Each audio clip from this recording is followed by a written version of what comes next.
Bill Bratton is the New York City Police Commissioner. John Miller is the Deputy Commissioner of Intelligence and Counterterrorism. And both join us now. Thanks for being here. Good morning. Both of you. Commissioner, I want to start with you. 3:31 a.m.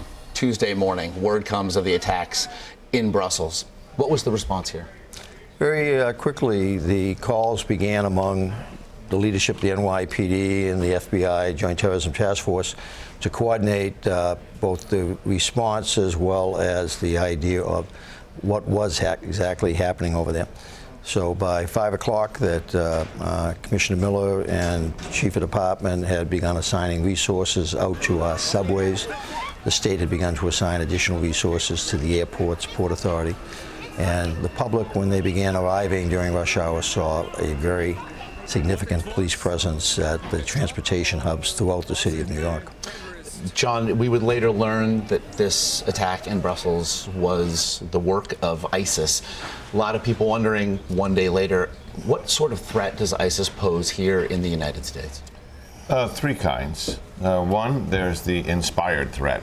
This is their extraordinarily sophisticated social media extolling people to attack on their behalf. And we have stopped a number of plots reflective of that. Second is enabled, and that's where ISIS starts to not just put out a video that inspires somebody, but to talk to them directly over social media and say, this is what we're calling on you to do, and here's your target. And over the spring, we saw half a dozen of those, including 3 plots targeting New York City. What you're seeing in Brussels and what we saw in Paris is the third layer of that, which is a directed attack. This is a team that's trained in Syria, that is put together there, that's under the control of ISIS's command and control, and is sent overseas. We have not seen that in the United States, but it is one of the things that in the intelligence bureau, the NYPD, the Joint Terrorism Task Forces of the FBI across the country, that we are thinking about all the time. The two attacks yesterday, of course, one happening at the airport, the other at a metro station, and it inspired a day's worth of discussion of soft targets, bus stations, train stations, targets that are soft by design. What more then can be done to secure those transportation hubs while not sacrificing convenience and making things impossible for commuters? I don't think you're going to change the nature of a free society. People are going to move about. So, you know, your best friend in these cases is intelligence, which is what can you do to prevent those attacks ahead of time. Now, so far in New York City, we're 20 for 20 since 9/11. That's going to be a very hard record to maintain, but we put a lot of work and a huge investment into our intelligence network, which under Commissioner Bratton, that investment has increased significantly. The flip side of that is your response, which is, are you prepared to respond quickly and effectively with the right people, the right equipment, and the right training? And I think we are unparalleled so far in both of those. But I have to caveat that with somewhere in the United States, at some point, as we saw in San Bernardino, we're going to see some version of this. It's part of the reality. And so to learn then from what happened in Paris, what happened in Brussels, I know you actually had a previously scheduled trip to Paris that you'll be taking, and now you're going to look to get to Brussels and see what you can learn there as well. Well, we try to go to anywhere where there's a terrorist attack and look at what do the bad guys do, how did they do it, where were they effective, where were they not effective, what can we learn from our colleagues over there in terms of what they learned from their response that we can factor into our plans. The commissioner can tell you from my briefings to him, much of what he has built here is as a result of what we saw on our last trips.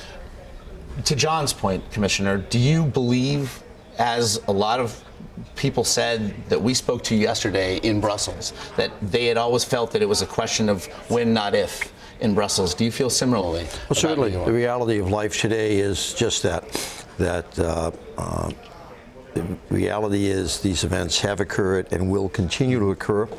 ICES feels emboldened every time they have a successful event, and one like this that captures media attention for days on end. So the threat is not going away, and the name of the game, as John has just reinforced, is to try and get them before they get us. But clearly, as happened in Belgium twice now, is that the terrorists, that the odds are in their favor.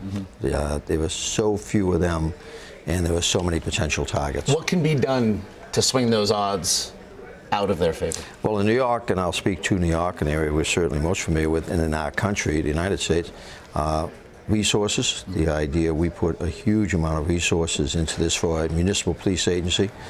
We recently put over to John Miller's shop an additional 550 uniformed officers. Many of these officers that you see here are assigned to his counterterrorism group, highly trained, well-equipped. Relationships, we have seamless relationships with our colleagues in the federal government. John Miller's on his way down for meetings in Washington today. I'll be joining him tomorrow down at the National Counterterrorism Center. So we're constantly working to ensure that there are no cracks in our relationship. But I think you have to reinforce that everything the commissioner's talking about, that big machine, we pay the personnel costs, but all the other costs that make that work and make it effective come from Homeland Security funds, which are threatened now. I want to let you go, but before I do, all the presidential candidates responded yesterday. I want to ask you about something that Senator Ted Cruz said, and I quote, "We need to empower law enforcement to patrol and secure Muslim neighborhoods before they become radicalized," end quote. Your response to his comments? A stupid comment. In New York City, we are truly America's melting pot. We have almost 1 million Muslims live here, but they disperse throughout the city.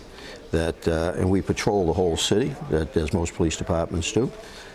In my case, that comment was very insulting to many members of my department. I have almost 1,000 Muslim officers who help to protect the city. Many of them work in Miller's counterterrorism operation. Many of them U.S. military veterans who have fought overseas. I don't recall that Mr. Cruz ever fought overseas. So him to denigrate a population that includes American war heroes, America's frontline defense, American police, I think he forgets that he lives in a democracy. In a democracy that we're very proud of our ability to ensure everybody's freedom and that we don't target one population group. So Mr. Cruz, he might be a little more careful in his words as he goes forward. And as he goes forward to lose the presidential election. Should be left there. Bill Bratton, John Miller, we appreciate the time today. Okay, thank you.